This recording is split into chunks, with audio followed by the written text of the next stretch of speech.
you to perform a maths activity on topic fraction as part of whole using circle and angles formed by various parts of the circle.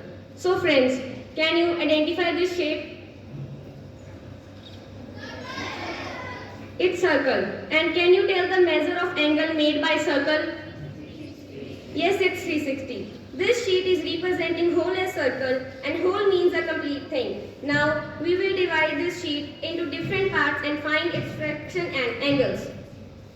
We have a circle divided into equal parts. Can you identify this shape? Yes, it's semicircle. And can you identify the part fraction? It's 1 by 2. And can you now tell me the measure of angles formed by half of the circle? It's 180 degree. Now let's move to another fraction. Here the circle is divided into 3 equal parts. So now can you tell the part fraction of this circle? It's 1 by 3. Now can you guess the measure of angle formed by 1/3 of a circle? It's 120 degree. Now if we fold one part of the circle, then the fractional part left behind will be 2/3 of a circle. Can you guess the measure of angle formed by this part of a circle? It's 240. Now we have another circle with us divided into 4 equal parts.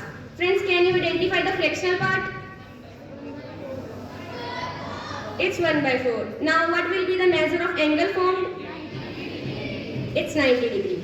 Now if we fold one part of this circle, the fractional part left behind will be 3/4 of a circle. Can you guess the measure of angle formed by this part of a circle? It will be 270 degree.